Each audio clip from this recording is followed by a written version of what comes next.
इधर उधर भटक रहा था। एक कौवा प्यासा था, इधर उधर भटक रहा था। दूर से एक घड़ा दिखा, पास उसके जा पहुंचा। दूर से एक घड़ा दिखा, पास उसके जा पहुंचा।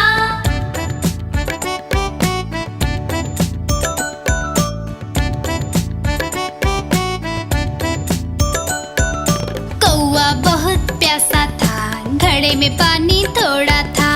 कौवा बहुत प्यासा था, घड़े में पानी थोड़ा था।